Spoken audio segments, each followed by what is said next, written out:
Welcome to Fight Night Uncaged. Today is Monday, March 10th. We have a great show for you. My brother Jack steps in for our producer Andres, and we fill him in on everything there is to know UFC. We break down UFC 313, we go over some news that are in the headlines, and then we also give him a lowdown on everything there is to know UFC. I want to thank you guys for tuning in. Make sure you like, comment, subscribe, share this with your friends, and we'll see you in the next one.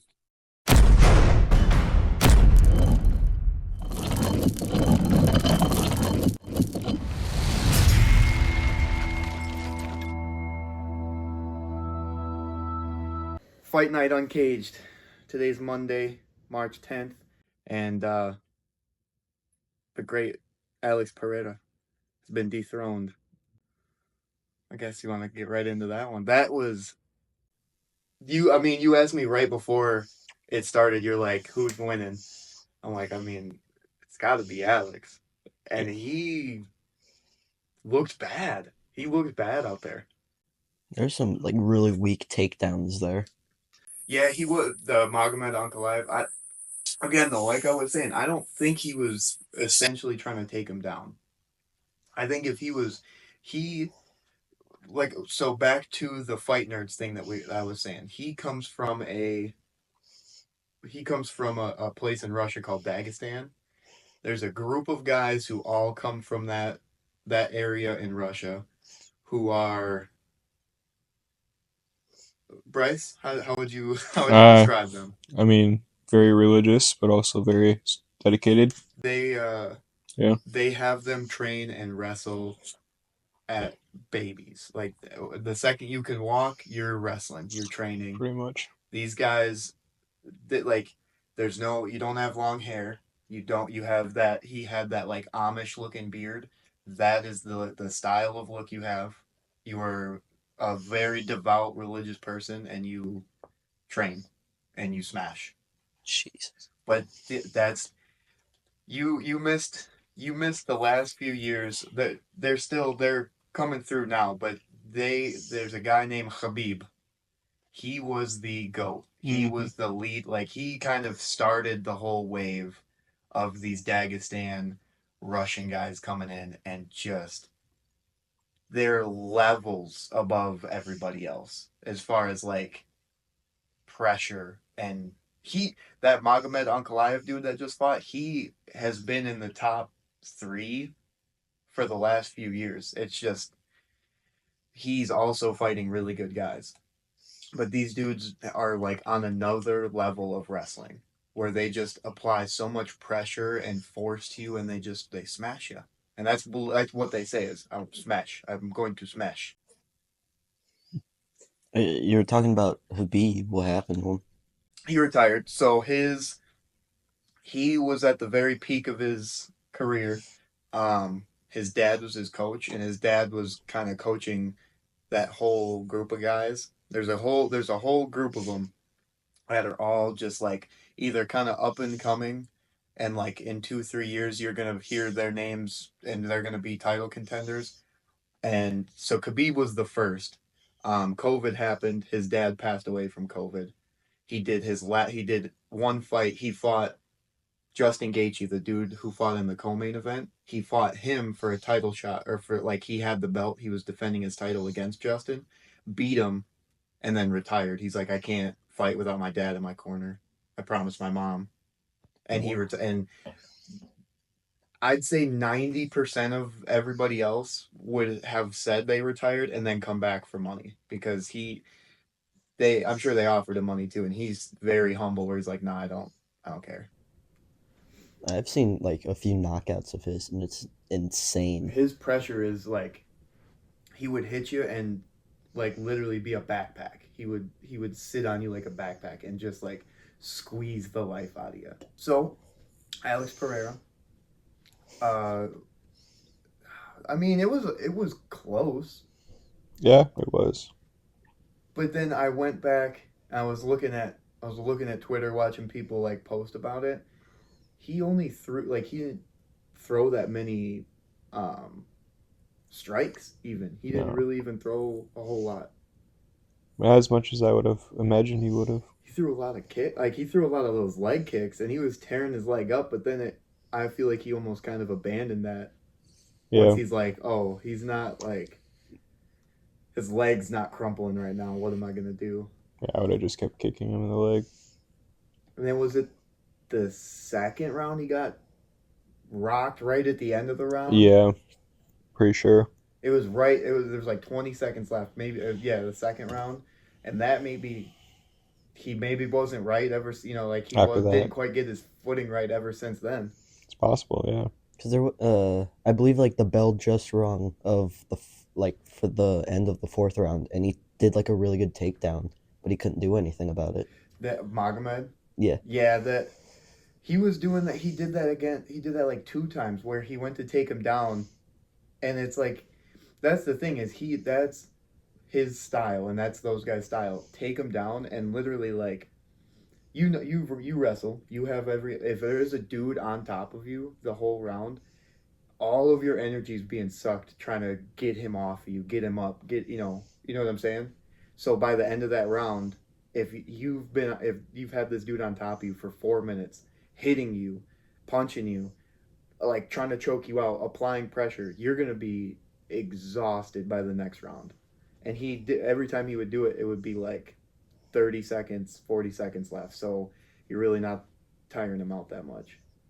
And the thing is, too, the way the judges score it, it's like what happens with that takedown. So you get points for taking him down, but also what happens. Are you able to like be dominant in that position? When you take him down, are you able to land strikes? Are you able to attempt submission? To attempt like a choke out or a armbar or something. So I was asking Jack this on the way over here. I could see a world where he doesn't get an immediate rematch as well. Um. Yeah, just who would get the title fight before him? Jiri. Yeah, I guess I could see that. Even though Jiri's lost to him twice, that it's just one of those things where if he Wait, Yuri's lost to Magomedov no, twice. sorry, he's lost to Pereira twice. I don't think he's fought on Kalaev. Yeah, I was gonna say I don't think he is. So I wouldn't mind that. You know what I mean? Like getting some new Yeah. fights in there. But what I was saying is they don't just give anybody like a title rematch. It's he is deserving of it because he held that belt for a while and he's a fan favorite also. So there's an argument there where it's like, yeah, we need to give him the rematch. Yeah, he was like the closest thing to a superstar that UFC has. Bruce Buffer said the one, the only. He never says that by anybody. didn't he have? Then he lost. Then he like got his ass beat. I think I remember seeing it. I think it was like he was like the third overall to like have an undefeated streak. So let's backtrack a little bit here, Jack. I'd say he's one of those. He is like a guy who you could make an argument that he should not be in the position he's in. Alex Pereira should. I mean, so to be the UFC champion, you have to fight in all these really, like I was saying, if you're not in UFC, it doesn't matter. It's like being in football. If you're not in the NFL, it does not really matter what league you play for. If you don't play for the NFL, no one cares. If you don't fight for the UFC, most people don't care. And that, like, even then, if you're in the UFC, people don't care if you fight in the prelims. You want to be a main star guy. Pereira kind of got slingshotted into being where he was. He didn't have to like pay his dues, is what I'm saying. Like prove himself. Yeah. So Israel Adesanya, Izzy, he was the title. He held the middleweight title, and he was basically cleaning out his whole division. Meaning everybody they'd have him fight, he'd piece up and he'd win. And it was getting to the point where he's like fighting guys 2-3 times over because they have literally nobody to have him fight. So they brought Alex Pereira, who beat him in kickboxing, not UFC, but kickboxing, several years ago. And they're like, oh, this is the guy to beat Izzy. So they kind of springboarded him up where they immediately brought him into the UFC, had him fight one guy, and then they're like, all right, yeah, or had him fight like two guys. And they're like, all right, yep, fight Izzy. He just happened to beat Izzy. Izzy happened to beat him. Like it was. If you want to go back and watch, electricity. Alex beats him. Izzy comes back, beats him in the rematch. Magic. But then Alex, that was like we were saying last night. Last night he had to weigh 205. When he was fighting Izzy, he had to make 185 pounds. And that boy is walking around at 240. So like he's not making that weight. So now he did that whole saga with Izzy, and then he moved up and immediately was able to fight for a title. You could argue that he wasn't deserving. There's a lot of other people like Magomed Magomed is not the flashiest fighter, so he gets often pushed to the side. Where you have Alex, who is a knockout artist, who like that you want to see someone get knocked out more than you want to see a guy wrestle a guy the whole time. Like Andres was saying last night, he thought that was a boring fight. I thought that fight was awesome. It was a very technical. I don't think Alex was on his A game, but it was a very technical. It was a good fight. I liked it. The fight before that also. Was electric. So that's I guess Bryce. I wanted to see what you thought. I could see a world where it's like almost an immediate rematch where like summertime he comes back, or I could see. I don't know. Have you seen what Dana said after at all? I'm sure somebody asked him. I didn't look. I haven't seen anything. That's bad journalism on my part. But I would assume that they would offer it to Alex. And then Alex says yes, then they would ask Magomedov. Yeah. I saw Alex or Magomed, whatever. I saw Alex say that he's like, I'm gonna come back better. I'm gonna be better for the rematch, and I'm gonna come back. So I guess he's probably assuming he's gonna get the rematch. Yeah. It's one of those where if he gets a rematch, I'm not like, oh, okay. And then if he doesn't get the rematch, like either way, I'm not upset about it. Where would be some instances where if someone got an immediate rematch or didn't, I'd be upset. Yeah. He's just gonna have to figure it out, I guess, and see what he wants to do. More likely he'll probably get it though. Yeah. And then Ankalaev is like so much better than I actually thought. Yeah, and when he was using his wrestling, it was just to close the distance and apply pressure. Like it wasn't necessarily, I'm going to take you down and beat you up. It's like, I'm just going to get close to you. Which I think he could. It worked. Alex had good takedown defense, but he wasn't, like you were saying, Jack, he wasn't really trying on the takedowns. I felt like he was just trying to wear him out instead of actually try to. Like I was saying too, there was so many chances where if he, like when Alex would try to get him in a leg kick, you can catch that kick and he's already off balance. Take him down right there. That they train that. I mean, someone grabbed someone grabbed the leg and they just like let it go. Yeah, his takedown defense was a lot better than I thought. I just thought he was gonna definitely wrestle a lot more, but he just was out striking him. Mm-hmm. Exactly the opposite of what I thought. Don't ever listen to my bets. I guess don't ever listen to my picks because I said he's gonna try. I literally said it. I'm like, he's going to play into his game, and Alex is gonna knock him out, and he outboxed him. Yeah, pretty much. His leg was getting chopped up, but that's it. Yeah, it was an impressive fight for Ankalaev.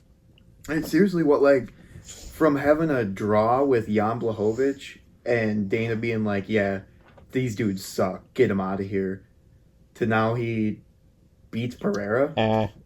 What Dana says is kind of No, but you know what I mean. Where Yeah, they had that tie, and he was like, "What a boring fight. These guys suck." They're kind of like almost essentially written off. Like Jan is essentially still kind of written off in a way, a little bit. Yeah, right now. and that's Magomed was always kind of in that as well, where he was always written off, and it was always Yuri or Jamal. Magomed was always the guy where like, oh, he just needs another fight. Oh, he just needs a fight, and he kept doing the just another fight, and then he still never got Yeah, a title contention. So and that was I remember that was supposed to be the if he Jan and him are gonna fight, and whoever wins this is like the next title guy. He's gonna be the next guy. And Dana was like, "No, that fight was so boring. I hate it." yeah, maybe that's why we had to wait so long because of that one fight. Honestly, I part of it I think was that reason. Yeah, because he's been ready for a title fight And for a while. I mean that was he looked so much better than Alex. Alex looked like he was not on his A game, like he was Yeah, having an off, not his best night. But Magomed just looked on a whole other level. yeah. Gato el gato. So then moving into the co-main event, I was very upset at first. So it was Justin Gaethje and Rafael Fiziev. Yeah. It was supposed to be a different fight. It was Fiziev was not supposed to fight. It was supposed to be Dan Hooker that was supposed to fight, but he broke his hand in training. Yeah. Dan Hooker is also an insane person. Like you watch WWE, Jax. You kind of they are very similar. Where the guys are very like these dudes are batshit crazy. Some. These dudes that fight in the UFC are some of them are just insane. There's a very many of these guys where they're like if they weren't doing UFC, they would probably be in jail. Sean Strickland, John Jones. Mm-hmm. They did have a hell of a fight. You got to admit. That's the thing. It was that. So you don't know Dan Hooker.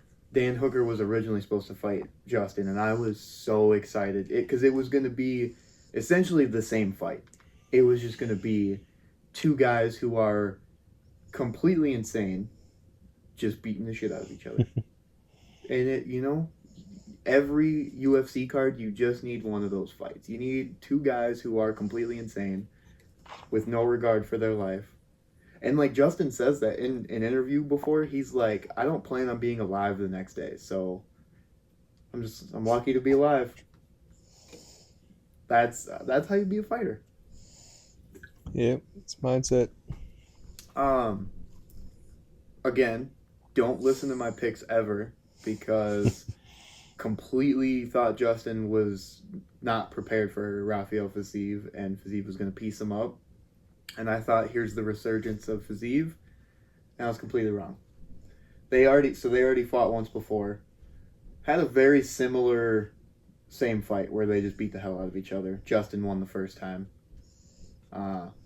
Obviously, Justin won the second time, and now we're in this weird stalemate of what happens now, because Well, if they can't get past Justin, then it is what it is. I guess, what do you do with Justin? Because well, he's only got a couple of fights left. Right. I don't want to see him fight for a title again because he's going to lose. Yeah.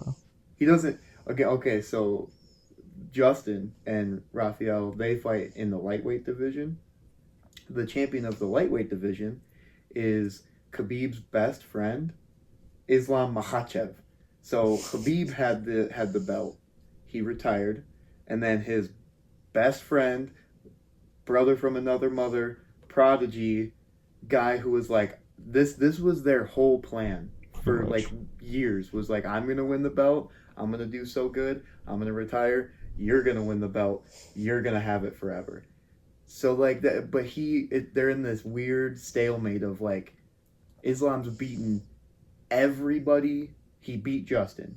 He's beaten everybody in this division that would like warrant a title shot, and now he's beaten guys 2 times, and it's looking like it might be 3 times. Like if Justin fights, he lost to. We're bringing guys from other divisions. Yeah, you have to have Ilya come in. Well, random side note, Ilya posted something. Did you see? And he was like, "When you guys see the announcement, you're gonna go crazy." Um, Ilya Dustin Title Poirier. match? that's so. Telling you. That's the post that I saw was that's what it was hinting at. It was like a random fan page, but it was showing that Ilya quote, and then it was like the diamond emoji question mark. Mm-hmm. Him and Dustin would be fire. I But would then enjoy that. that same post had a vote, and I voted, and Mm-hmm. 70% said Ilya. Oh, yeah. I think Ilya wins right now. Against Dustin. Dustin? Right now. Right now. It's hard to say, but he's a lot faster. That's for 4 sure. years ago, it's a different story. Yeah. Right now, Yeah, you're I think probably Ilya right. wins. Because then he doesn't have to cut as much either. All right, Jack. I just thought of something too. Random side note. I think if you're going to be on this show, which I want you to be if you want to be on this show, we need to take you through like a history of the UFC so you can just kind of understand. I think we're going to make you watch, not today, but we're going to go through and make you watch old fights too. We're going to give you a whole history rundown on the UFC when it was awful. And that it's such a weird, I guess you could argue this with any sport. Guys in football, if you took guys who played in the 80s and 90s and put them in today's game, would they be as good at all? You know what I mean? Or like guys that fought in the 90s and early 2000s, I think there is very, very few guys who would be anywhere as good as the guys are today, with just the way that training is, technology is, and they paved the way for these guys. They are the reason that these guys are so good, because these guys were like, oh, I saw GSP growing up and I dedicated my entire life to being him. Mm-hmm. And now we have just we're in a bit of a lull where we don't have as many superstars as we did in the last 3-4 years. But if you want to be on the show, Jack, I think we're gonna have to give you a history rundown. Just make that a video. No, that'll just be part of the podcast. Every week we'll have a segment that's just you watch an old fight. Like Ken Shamrock or something. Of all the names you just brought up, That's the only one I Shamrock. know. That's the only okay. Well, I'm not mad at that. It's just a random not expecting Ken Shamrock of all names. Do you only know him because he did wrestling as well? Yeah. Okay. That's fine. That makes sense. That's fine. I'm not hating that you like wrestling, dude. That's fine. It's just I like this, and this and wrestling are they're similar but different. I don't know, Bryce. What? We can give him a history rundown. Yeah, if he wants to. Yeah. If you want to be the producer of this show, I'll have you. That's what I'll credit you at. Me and Bryce are host and co-host, and you can be producer alongside Andy. You and Andy can be producers. All right, cool. So we'll give you and Andy just a crash course in the UFC. Every week, every podcast will have me and Bryce will discuss it throughout the week, and we'll figure out what fight or what thing to make you watch. I think we should make him watch the first season of The Ultimate Fighter. That'd be fun. Just let me bang, bro. Just let me bang. Just let me bang, bro. So they had a show because UFC was very not popular back in the day. This is Spike days. It was like reality TV, but yeah. So they had to have they were trying to find ways to get the UFC more popular and mainstream. People didn't want to have it on their show on their networks because it was too violent. It's the same with WWE. WWE was only on Spike TV, that channel. I don't know if you remember it. But because it was too violent, it was too you couldn't put it on mainstream television networks. Mm-hmm. So to get the UFC more popular, they had a reality show where they just brought in 20, 30 guys then they all had to live in one house, and then they all fight in like a tournament style, and whoever basically gets undefeated, like you fight 1 week, you beat your guy, whatever, you advance. You fight, beat the guy, win, advance until you're at the very championship fight. If you win, you get a UFC contract. The only weird thing about it was that even if you lost, you still had to stay in the house with everybody. So like a guy who would lose week 1 would still have to be in the house, miserable that he can't be in the UFC with everybody else. And then they give him endless amounts of alcohol too to drink.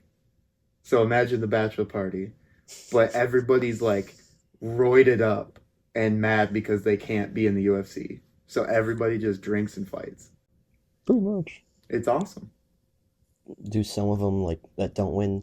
Do they also get contracts? Because There's been a couple guys. So that's with this show. There has been quite a few guys who have been like UFC superstars, and they're like I won't spoil it, but yeah, they've given other guys contracts before because they've done so good, or like things have happened where they've given other people contracts, and then this show has produced actual superstar fighters.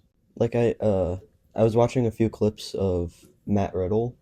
Like he had an insane knockout during Mhm. it, but then he lost his next match, and yet he still like got a contract. Yeah, and that's once you're in the UFC too, it's wins and losses are kind of they do it based. They give you like a fight contract, so basically it's like you have a contract for X amount of fights. And then once those fights are up, then we can, depending on how you do, if let's say we give you a 4 fight contract, you lose 3 of them, you only win 1, they might cut you. Or you win 2, you lose 2.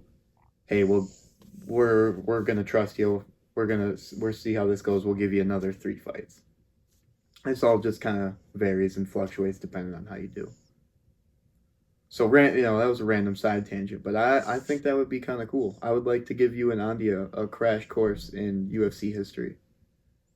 It's a lot to Maybe look at.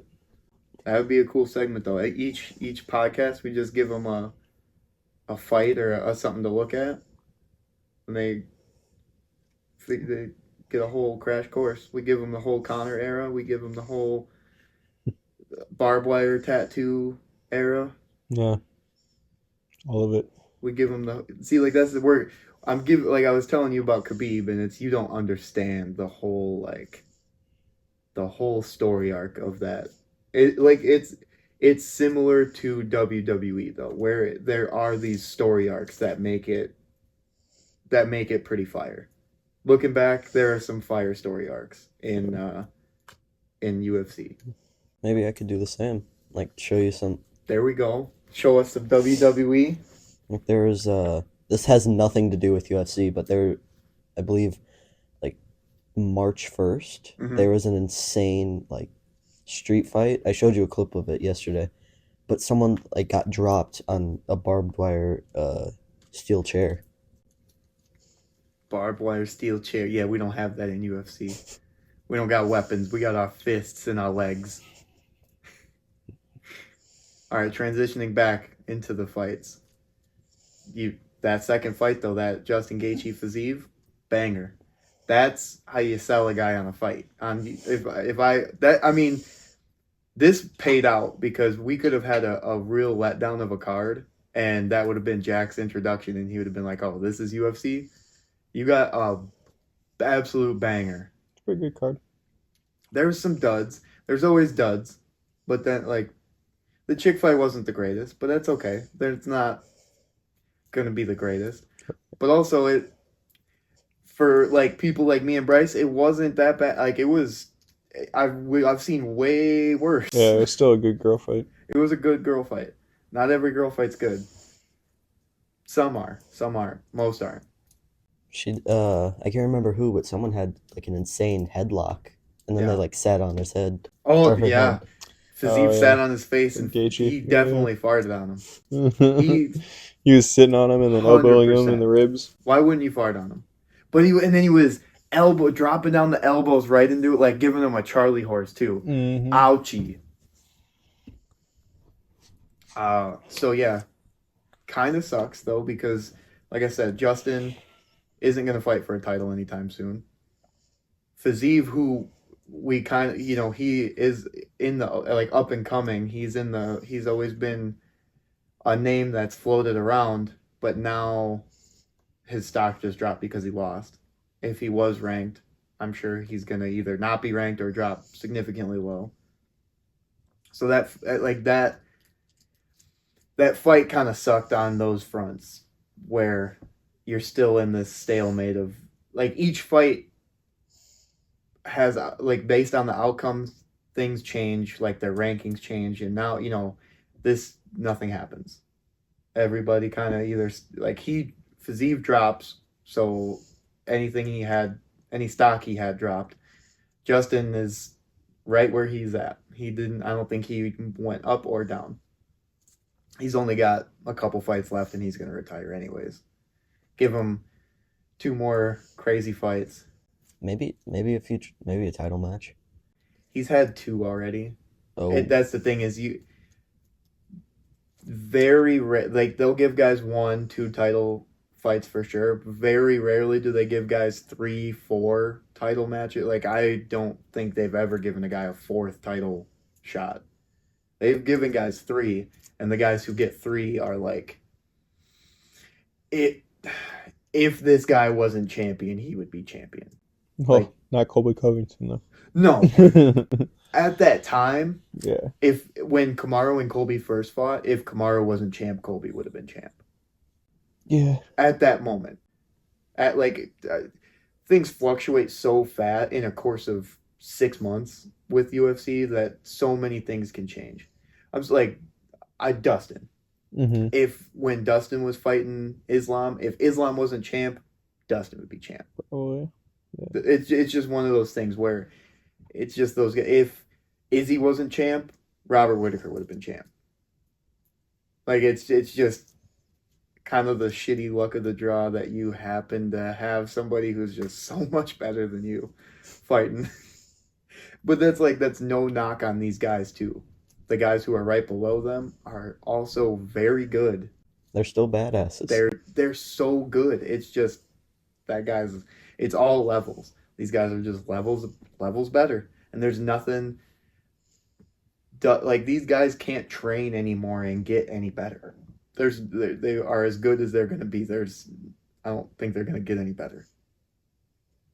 So, yeah, that fight was not a letdown. It was a banger of a fight. I watch it 10 out of 10. I think I don't think it was like equivalent to what you could have had. No, it was a good fight. I think like I said, if Dan Hooker would have fought too, it would have been very similar. It's just what this does for them. I think like if Dan Hooker would have fought and Dan would have beat Justin, his stock would have went way up. Dan Hooker would be talking about title fights. Fiziev, if he would have won, would have been one of those where he's like, give him 2 or 3 more fights and he could fight for a title. Now you're kind of just at a stalemate. Justin's gonna have maybe 2 more crazy great fights with insert name here, and I'll watch it. He's one of those people where if you see his name on a fight, you're gonna watch it because it's gonna be electric. Always. He's never gonna have a boring fight. There's a handful of those fighters where they will never ever have a boring fight. And then the only other fight that I can think of any remembrance was that spinning wheel kick. Jack was awesome. Mauricio Rufy. That was like, I think we were there for like 5-10 minutes, and I was like, oh, it's just gonna be like they're gonna go for a while. Nope.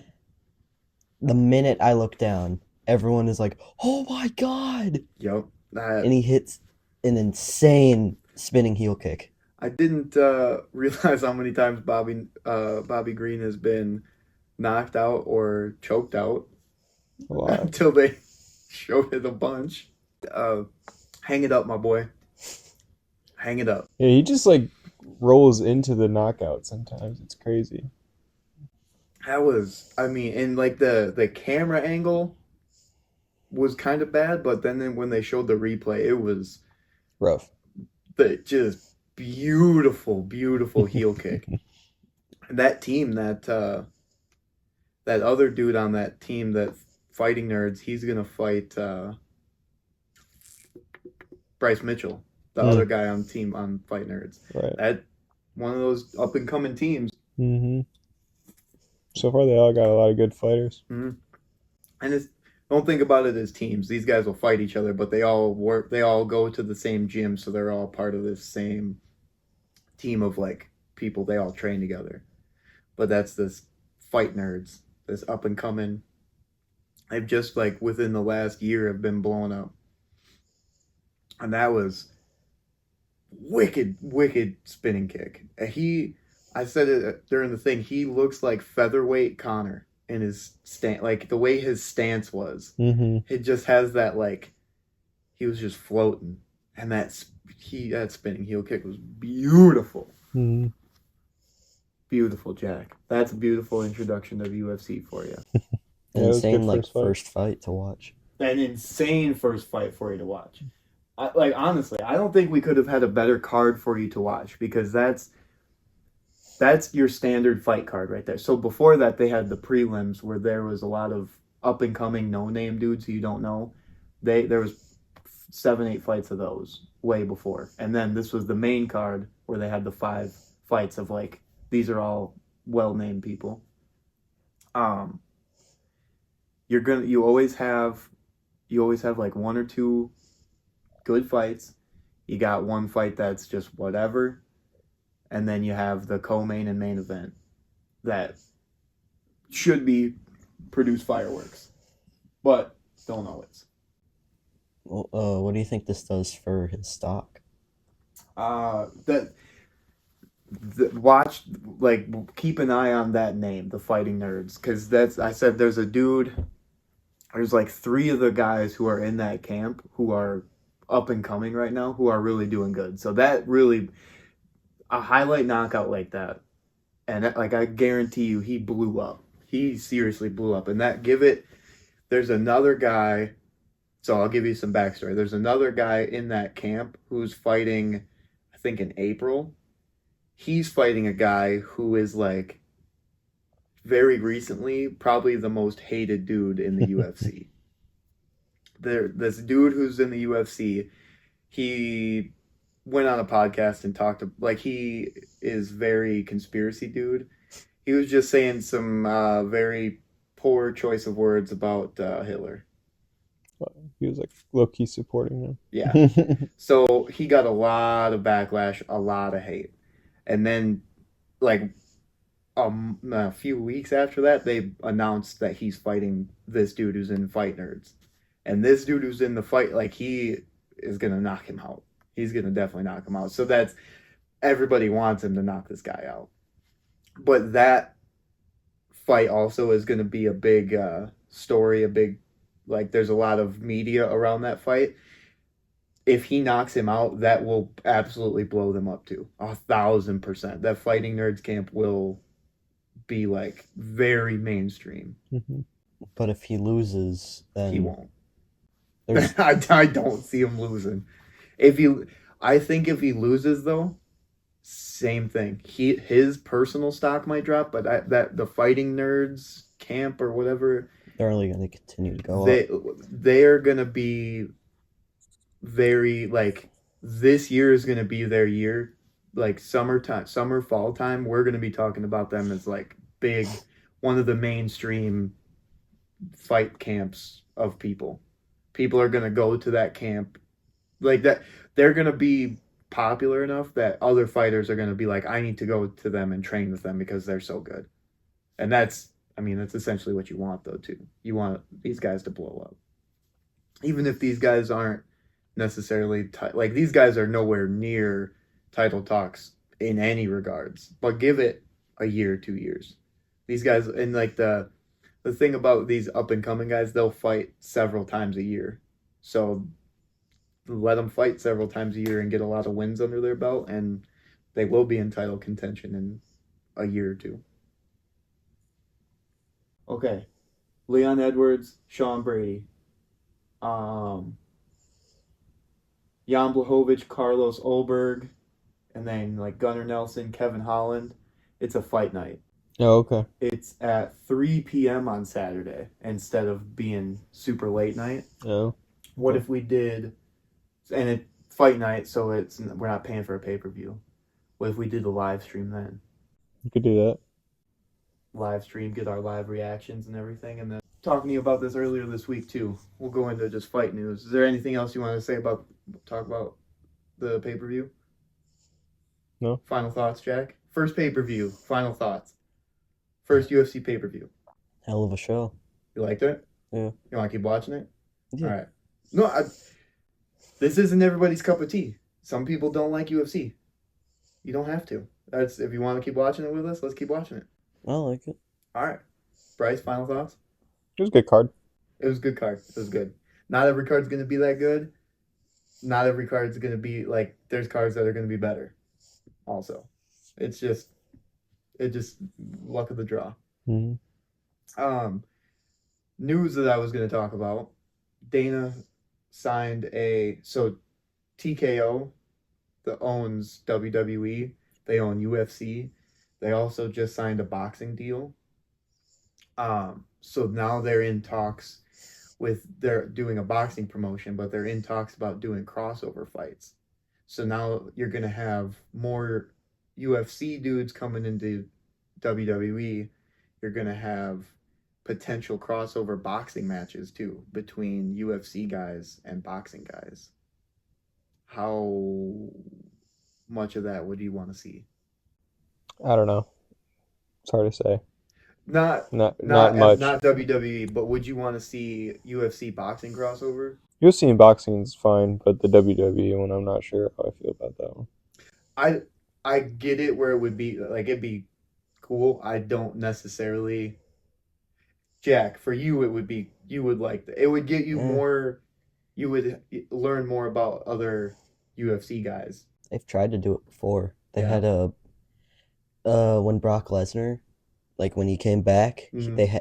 they had a match with him against I can't remember who, but when he lost the heavyweight title, the guy who he lost it to came to WWE for a Oh, match. really? It wasn't the best. That's It different. definitely, yeah, but like they had an actual wrestling match, and I think in total he had like 2 weeks to train. So no matter what, even if he had a lot of time, I don't think it would have been a good match. Mhm.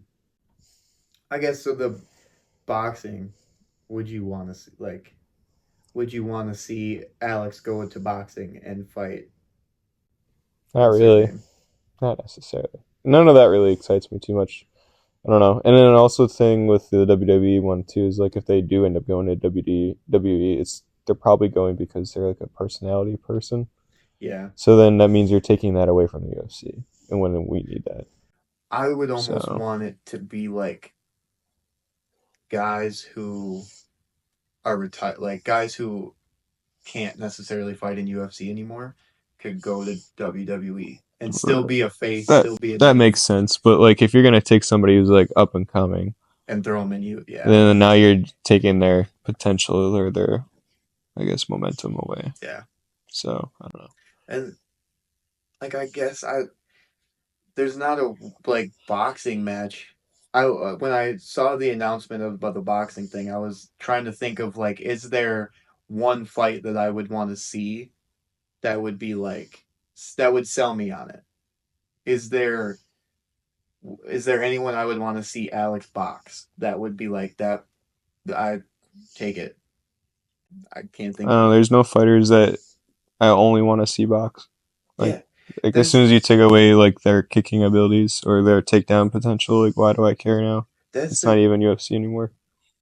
I feel so weird about like I've watched highlights of the Tank Davis fight, and like they're boxing.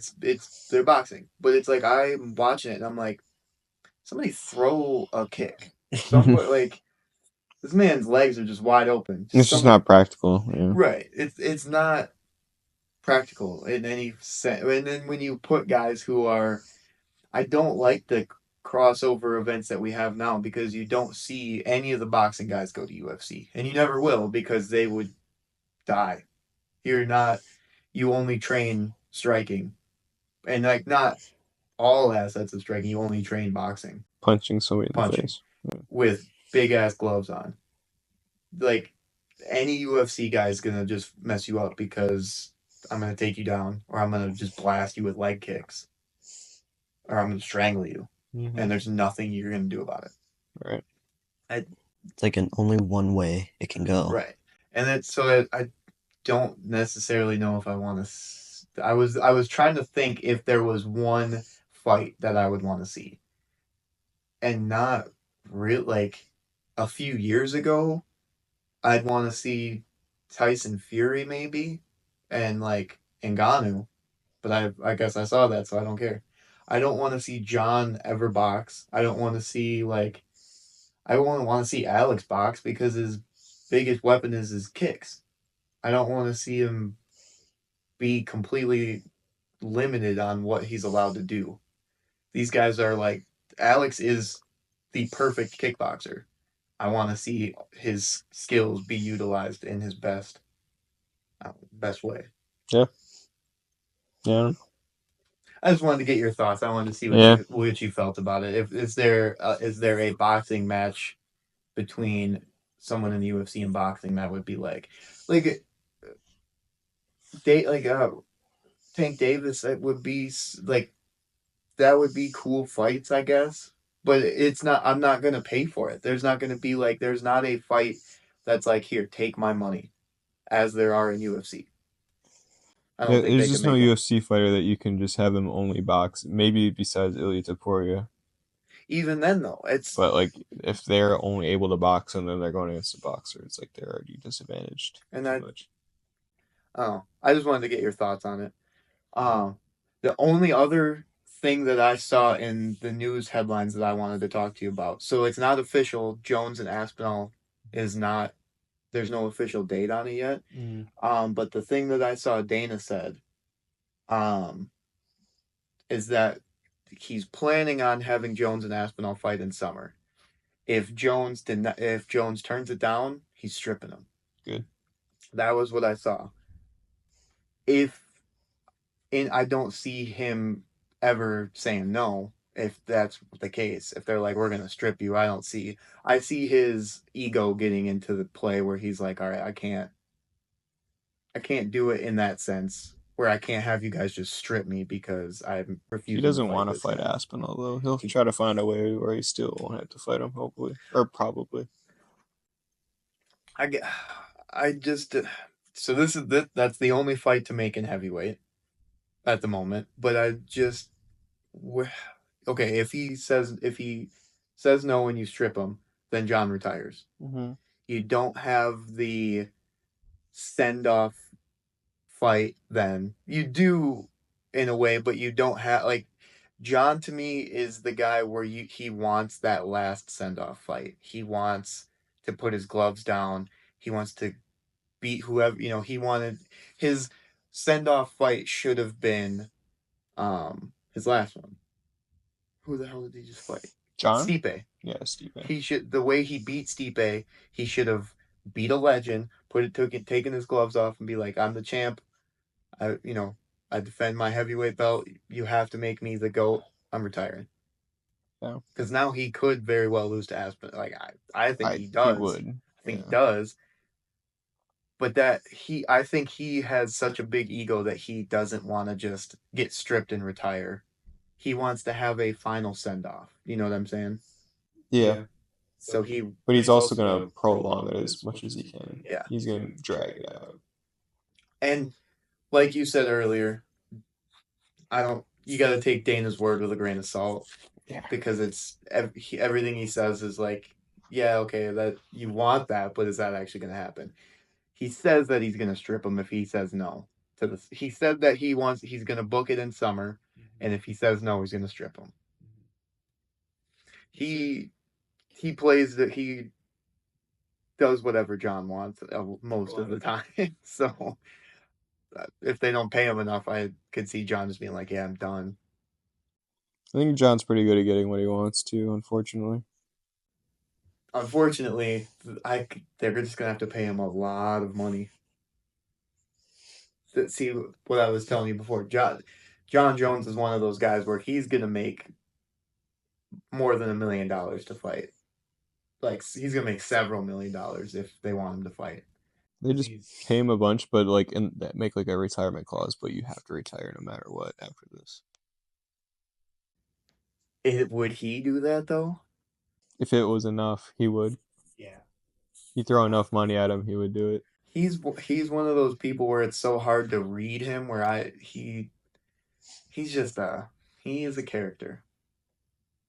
He's a fake son of a bitch. Yeah. John Jones, probably the biggest piece of shit UFC fighter. But okay, this is the problem, Jack. Biggest piece of shit, but also the greatest UFC fighter. He's the GOAT. It's like a double-edged sword. He is arguably top 2, 3 greatest UFC fighters to ever fight. He's also one of the worst human beings. He hit a pregnant lady. He got in a car crash with a pregnant lady and fled the scene. He beat the crap out of his wife. He's done other things too. He's just done some steroid allegations. There is so obviously you get drug tested at the UFC. They make sure you're not on steroids or any there's a lot of things that guys can take for recovery or for muscle enhancement that's illegal. A lot of accusations have always been made against John that he has been on steroids. So the administration that does like the drug testing went to his gym once to drug test him, and supposedly, this isn't proven, he hid under the boxing ring for hours until they left because he didn't want to take a drug test. If that's true, that's absolute comedy. If you saw John Jones hiding under a boxing ring, waiting for like little dorks in trench coat or in lab coats to leave, that's hilarious.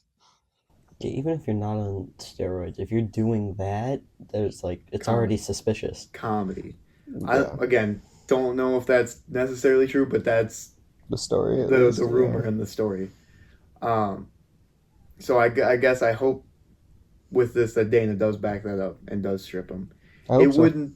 Obviously, it's not what anybody wants, but that's what needs to happen to keep this division moving along. Yeah, I mean, his last fight that he had wasn't even really a title fight, in my opinion. It was just like an exhibition match between two old guys. And for some reason, you have to drag that on for years on end. It's we got to have Stipe fight. Stipe did not. He didn't want. He just wanted the money, and even that was one of the weirdest retirement post-fight speeds. He's like, yeah, I'm done.